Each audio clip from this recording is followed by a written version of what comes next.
are still here. It's still Kenji and Wende sharing our story, and you're still here. Welcome back. This is Life Seasons, where every season of life finds its voice, and we are still talking about our journey. We've talked about the redemption story. We are now rebuilding, and in this episode specifically, we are just talking about how we began to, talk about, marriage, and how did we get ourselves ready for this thing called marriage, right? So Kenji, how did you get yourself ready to, move from once upon a time you were a baby daddy to becoming a husband? Let me just ask first, like, how did your mind get into that space for, I want to marry this woman? How did you get there? We dated. Yeah. So I just didn't wake up and decide, let's get married. So to take guys back, we started our courtship in 2015. That's when literally I asked you out. Do you remember the first time I asked you out? So guys, first, this is another weird part of my life. I'd been with several other partners. Previously. Yeah. Hey, you had to add that Gotta word. be clear. Gotta be clear. Yep. And for some reason, I'd never asked them out. Things used to fall in place organically, and I would assume a relationship without officially asking them out. Yeah. So with Mwende, this is the first time I actually took a girl on a date with the intention to ask her out, and had planned out the whole thing. Yeah. So I took her to a certain hotel, and I remember there was cake, and on the cake, I think I wrote, "Will you be my index one?" or something. But before then, I actually asked you, now during the dinner, I asked you if you could be my girlfriend. Yeah. So do you remember? I do, but you've really done that story a lot of injustice. But Because I'm trying to fast forward, there's so much, I can't go, if I go into the details, this will be already a whole episode. Yeah. But it started with asking her out. And then we discussed what that looks like. Because you said yes, and I'm like, okay, green light. Now remember, this is after this is after a year after we started talking. We started talking early in 2015, so this is towards the end of 2015 going to 2016. So in 2016? No, it wasn't. Hey, this 2015 of yours first sounds so long. It was a long then year. There are so many things that have happened. Yeah, it was a long year. Hey. It was a long year. It's the same year. It's just that I don't remember It's the same year years. I got fired. And it's the same year when I lost my job, I moved back home. Do you remember? I think you're also combining 2016. Connie, what did happen in 2016? So now that's when I started the grind. Now after, KV was 2015, 2016. It happened somewhere mid-2016. 2016. Yeah, but let's not digress. You asked me a question about how I got to marry you. So what steps did you start to take to start to prepare yourself for marriage? But even how did you start to even think about it or consider it, considering where you've come from? Yeah. So as I said, so this is also, it was a very natural, organic process. I didn't just jump into it. Yeah. I asked her out. She said yes, and then we laid some ground rules. Now, based on our previous experience, this one we wanted to do it a bit different. Not a bit, totally different. So in my mind, I was dating to marry you. So pause there, because that's a complete mind shift. yes. Okay, so the intention, so I remember now there are a lot of things that I've cleaned up You've learned. and I've learned. So my mind has already shifted. I'm not thinking like a boy anymore. Okay. I'm trying to create some solid ground for my life. Okay. Gotcha. And now that we already had a child, and it's not like I wanted to get married to you because of a child. Let me also make that very clear.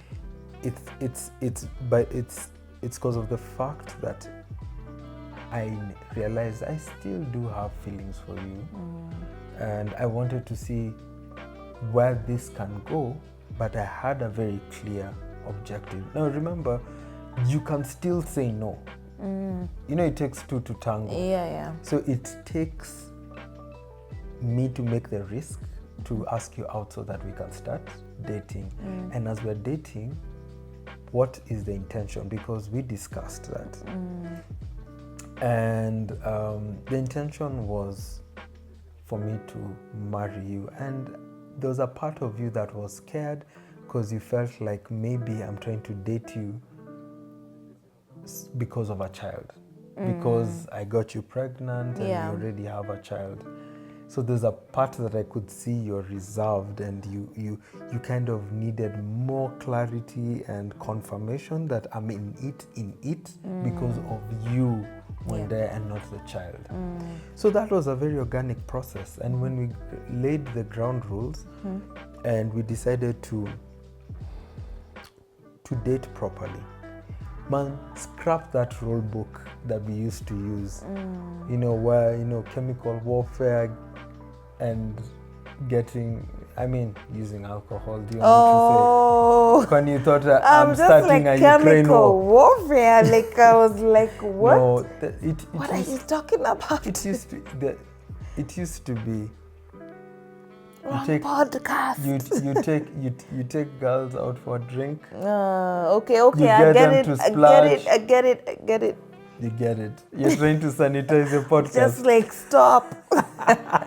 Wrong guest. No, we said vulnerably sharing. So. Yeah. So this time I said it's going to be different because I'm looking for marriage and stability. Sorry. Yeah, I'm looking for stability. Then the rules must change. So we discussed.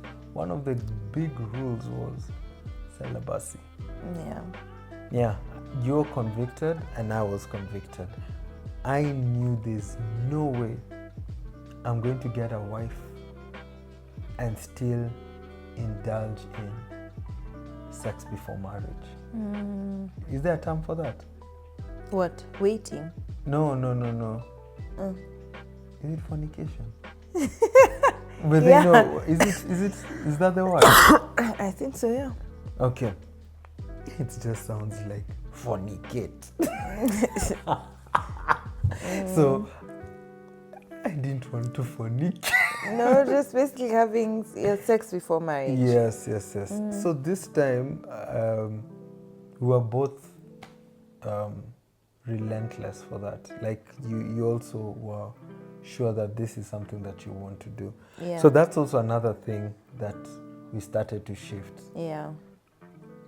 So do you have thoughts about that? Absolutely. Because yes, you are right. First, I think one thing that I was clear about is that I was not going to go into a situationship again. This moment, or rather this kind of relationships that just happen organically, as you're saying.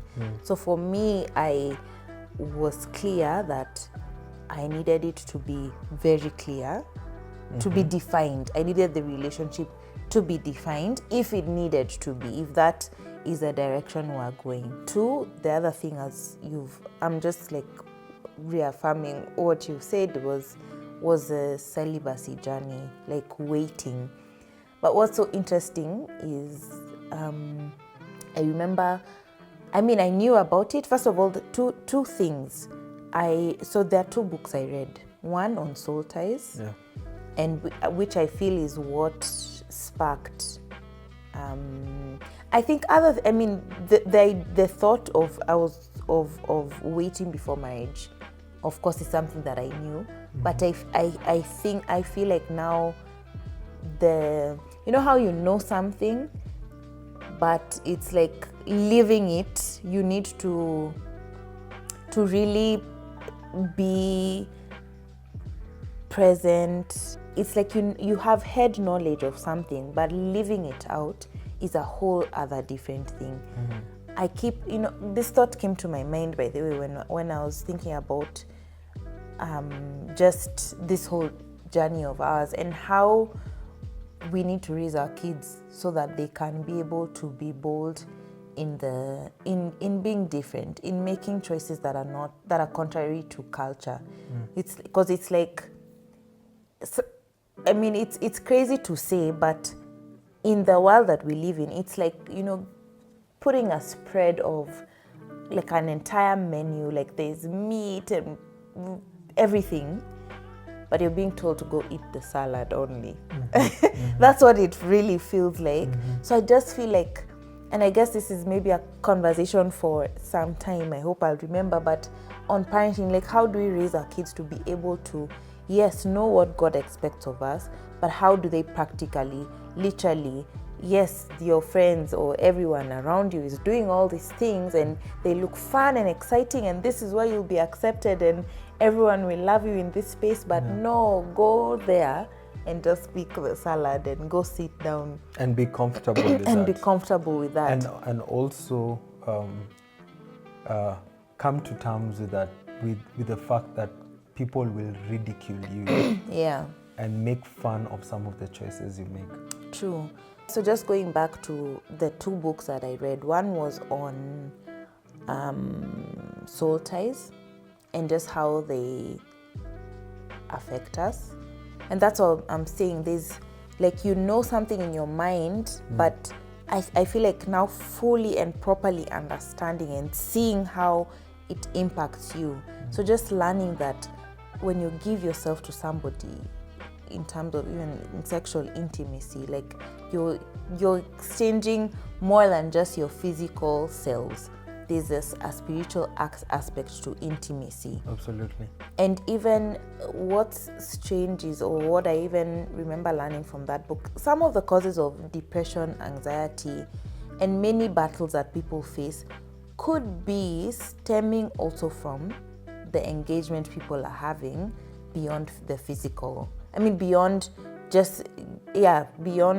the physical aspect. Like, it's sexual intimacy is not only physical, it's not only emotional, but it's also spiritual. Right.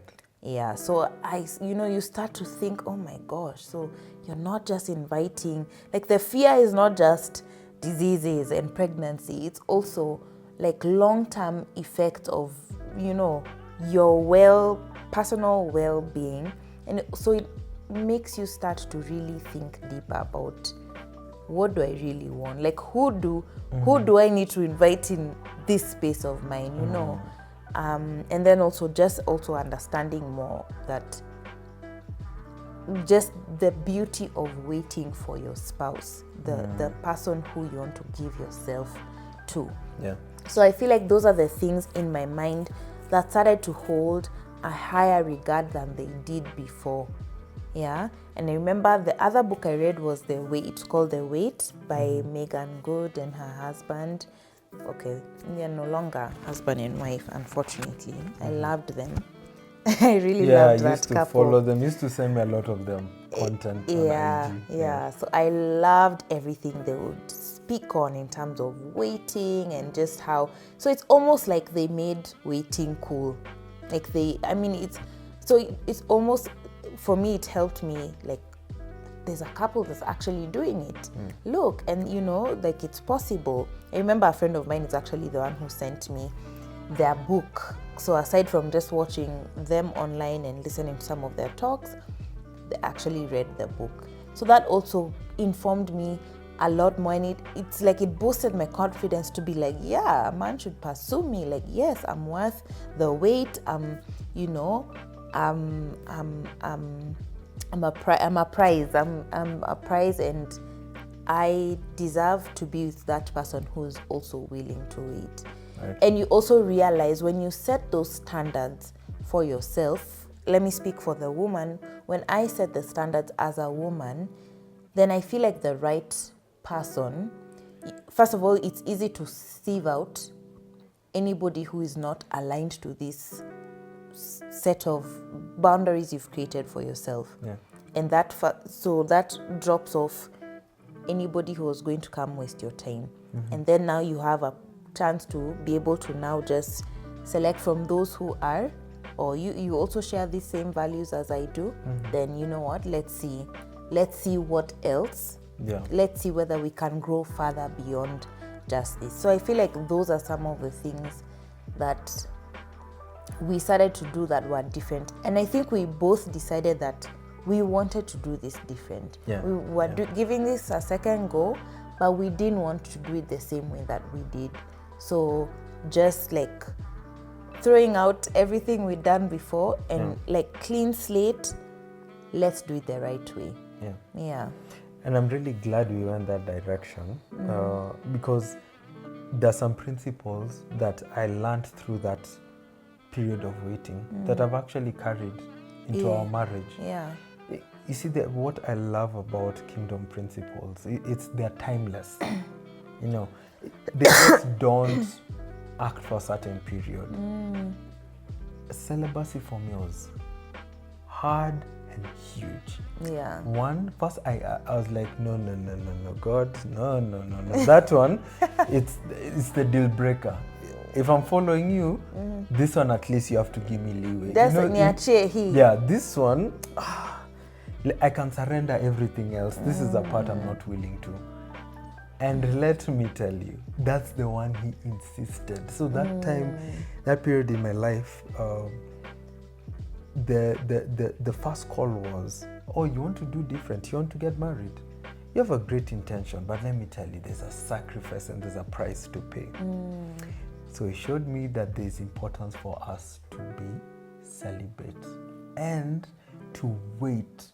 And it will teach me many things during that process. One, it will not shake my equilibrium. You know, sometimes when you bring sexual activity, it destabilizes your equilibrium, your spiritual stability. So what I realized is, if I am to know you, Wanda, very well, then what I need to do is let's relate purely. That way I can see whether we are friends, whether I have ulterior motives, that this is just not an attraction physically, but there are deeper things that we can develop, because marriage is for a lifetime. Yeah. If we are to choose each other to walk the life journey, but there has to be more than just the physical, you know. Yeah. And because we started on the wrong footing, this time round, I was so determined to do things the proper way. However, or regardless of the cost. So I remember having that debate. Even I spoke to a few men. You know, he used to send me a lot of Ernest Romboy's material. He even had a book. Oh, really? Oh, yeah. And it was all about waiting, last, there was and one purity. about last, and And it was just that whole journey of purity. Me, sometimes some of those things used to send me, I just felt triggered. But then they were just like, boss, this is not your journey. Because I find from the male perspective, we've really idolized sex. Yeah. We've put sexual relations here and everything follows, which is the wrong hierarchy. Because the first hierarchy is the intimacy you have with God. Then everything flows. Because when I started to now realize that this thing, because you know, I don't know when I'll get married to you. I don't know how long. Yeah, you'll have to wait. We'll have to wait. Yeah. There are times, because it was about a 4-year journey. It was about a 4-year journey. And there's some times it was so hard. I literally used to tell God, but I'm done. But si lazima. If this is the cost, I do not need this. But I started to remember, what's the goal? You know, so are you going to throw everything out just for satisfaction? That's where I go back to the principle for dying to self. Yeah. That part, when I say, but to get your healing, you must come to the end of yourself and you must completely die to yourself. Like literally, everything you know, the code of life that you had has to end. Everything you've held so dearly must end. And then giving God room. Opening now the rooms in the house that you don't, those ones that you even have a master key of the master key. Yeah. So I started to open those doors, and now celibacy was a big one. So anyway, it taught me a lot. And I remember we even had the soul ties exercise. Yeah, that's what I was going to talk about. And this one wasn't easy because we took time. We took about even 2 weeks to kind of list down any form of sexual impurity that we've had. Yeah. Or contact that we've had. Yeah. To break those soul ties. And we had to exchange. I'm thinking about the way it was like, no. Don't take my list. Do we have to exchange the list? I'm like, bring. So we had to give each other. And do you know you're the one who came up with that exercise? Yeah, and it's because I read it from a book. I was educating myself. That's the book. You know you have that book and you lost it. That soul ties book. You borrowed it and hujawai rudisha. Now we don't know where it is. Anyway, I remember that exercise, I lifted it from a book, and it was almost like a ritual, guys. After writing the list, we traded them to each other, and we created somewhat like a bonfire. Like, no, it wasn't a bonfire. First we prayed. We actually went on our knees and prayed. Yeah, for each other. For each other. But that part was not in the book. Like some of those it things. Was. No, the praying, the burning was, but praying for each other, that you came up with. No wonder it was. What is the breaking? It's I guess I gave you credit. There's nothing original. No, anyway. But I mean, what breaks the soul ties? It's not the burning, literally. Yeah. It's the intervening in the spiritual realm through prayer. Yeah. So we prayed. We were on our knees and we said, hey, this is the past and it's gone. Yeah. So and I literally took a list, we had a candle or we had a lighter. I don't know, one of the two, but I remember going behind the house. Yeah, we burnt it to ashes. And to be very honest, there's something that changed. Yeah. There is. There's something that changed. I can put a finger to it, but things shifted. I even felt like I forgot a past that I had. It's like it was wiped out, erased, like hard disk, ejected, thrown. I'm like, these things actually do work. You know, sometimes we underestimate the power of the spiritual realm. Yeah. Yeah, we really do underestimate. So yeah, waiting was a big one in preparation. Just to bring you back to the original question, waiting was huge in preparation for marriage. Yeah. That period, it taught me patience, it taught me sacrifice, it taught me how to have healthy coping mechanisms so that I can hold not just my value system, but I can hold my power. Yeah. You know, it's easy, whether it's easy to masturbate than to give even your own wife a sexual experience because you fear maybe you could approach her and there's rejection. Do you get what I mean? It's harder to take the straight and narrow road. So a lot of times we've compromised, and what that does, it has shortchanged our experiences because God intended this act to be pure. It's actually a holy it's an act of worship that is holy. So when we come and defile it with all these things, we ask ourselves, and why isn't my first, why am I having so many dark thoughts about this person? You've inherited something in them and from their sexual past. And many people, but they still don't they think that's all voodoo. But there's some people who don't believe in that. Yep. They're like, hey, dude, you're taking it over the top. But I'm like, okay. Okay. But the ones who understand that truth, they just don't joke around with sexual activity.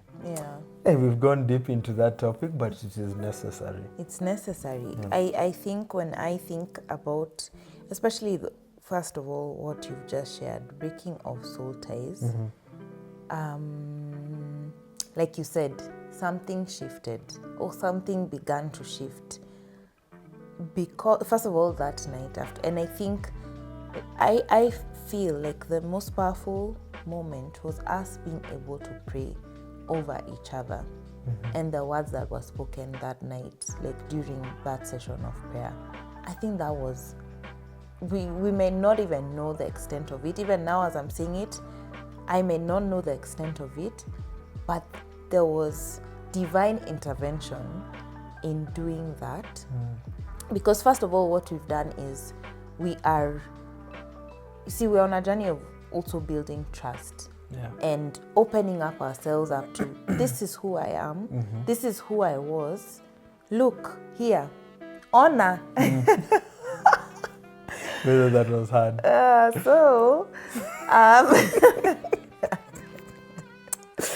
Oh, you've taken me back. Oh my gosh. Right. So it's I feel like it's starting to remove any guarded areas that we may still be carrying, and starting to let go, let go and scale off anything that is not supposed to be attached to us anymore. And I think that was so powerful. And why I also say that is because that day I had an encounter with God. Oh yes. It's I keep thinking about it, and it's something that is a lasting memory in my mind. But I remember that night when we'd finished everything and I was saying bye to you. It was late in the night. We had my parents, so we're not at somewhere where we'd get tempted again. But we'd stepped out, I was saying bye to you. And I just remember as we were standing there looking up, and I'm like I felt like the clouds had formed into the shape of, remember, this shape of like God's face, and it felt like it was here. Like it felt like it was so close, I even ducked. I'm like, what? Yeah, anyway, I told you even yesterday, till today, I still find myself, whenever there are clouds gathering at night, I find myself looking up to see if I'll see, if there's a sign. If I'll see that again. But anyway, that was very interesting. And I think it's important for any couple to just go through that process of share your past, talk about it, write it down, tear it up, pray over it, break those soul ties. And why I also say something shifted is because I feel like, when we did get married and now consummated. Sorry. It's okay. I do believe that secondary virginity is a thing. And so what I'm just saying is I can confirm that secondary virginity is a thing. And so, sometimes it can feel like all was lost or whatever, but God does restore. And even like when we did get married and now had our first sexual experience when married, like you could, like it felt like the first time. And it didn't have shame, guilt. Yeah. It just felt right. Right. There's some things you can't explain. You just need to experience. Yeah. But now I do. I do understand why we actually told to stay pure, even though it's a ridiculous notion in this 21st century. In fact, they're like, what? And but there's also a part that I understand when someone is so conflicted into how can you live pure and wait, because all their life they've learned to do it a certain way. Yeah. It's like weaning yourself off fast food. Right. If you're so used to having and doing this habit consistently, there's no way you'd wake up and find that there's a normal way to eat. That's your normal. Yeah. So crazy. Anyway, it's because I've seen so many people struggle with it, and they're just like, dude, that's not my portion. That's you. And I'm like, you know what? That's cool, but just know there's, for every action, there's a consequence. There's something, on the other side. Yeah. And it's so interesting because there's somebody who's probably like, but me, I wait. Like, for them, the normal was to wait and... Hey, but me didn't get those guys. You keep saying that, but... Wow, I mean, like, honestly, like, I don't know. If the guys waited, please, on the comment section. Personally, which is fantastic, yeah. Personally, I guess I was just not around those guys. Yeah. And I know you've mentioned that they exist. But now you've met people who've waited. By now you've met. I have. Have I? Or maybe you assume everyone was like you. No, people waited. I don't know. Let me not go. I don't know people's lives. That's also another thing. Something else that I started to happen because of this mind shift. Even the content I was consuming or the books I was reading, because I remember also now starting to find women who are talking about waiting. I remember there was a lady I started following who she was even talking about not like nothing, no kissing, like waiting, like pure everything, as in just waiting. And so that's why I'm telling you, there are people who actually follow things as they should be, and I think there's a gift and a blessing to that. True. Even the aspect of sex as worship. I remember the first time I had this concept was during my friend's bridal shower. And this lady, it was my friend's older sister had invited her friends to speak, her friends who are also married and all that. I remember this lady really talked about sex as worship to God. And I realized many times sex has been introduced as this bad thing. And so people do it in secret. I mean, so it becomes, what happened? It's introduced as, sex is bad, sex is just this thing that you should not even talk about.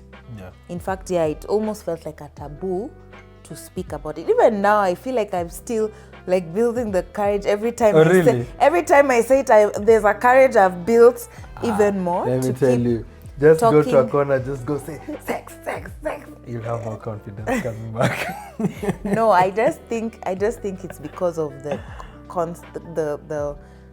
mindset I carry now, because it's the what I had then is the mindset I had then is different than what I believe now about sex. So anyway, just learning that concept of sex being worship was something that I also had to now start learning about. Like, what do you mean sex is worship? This thing that for all your life you've been told is a bad thing.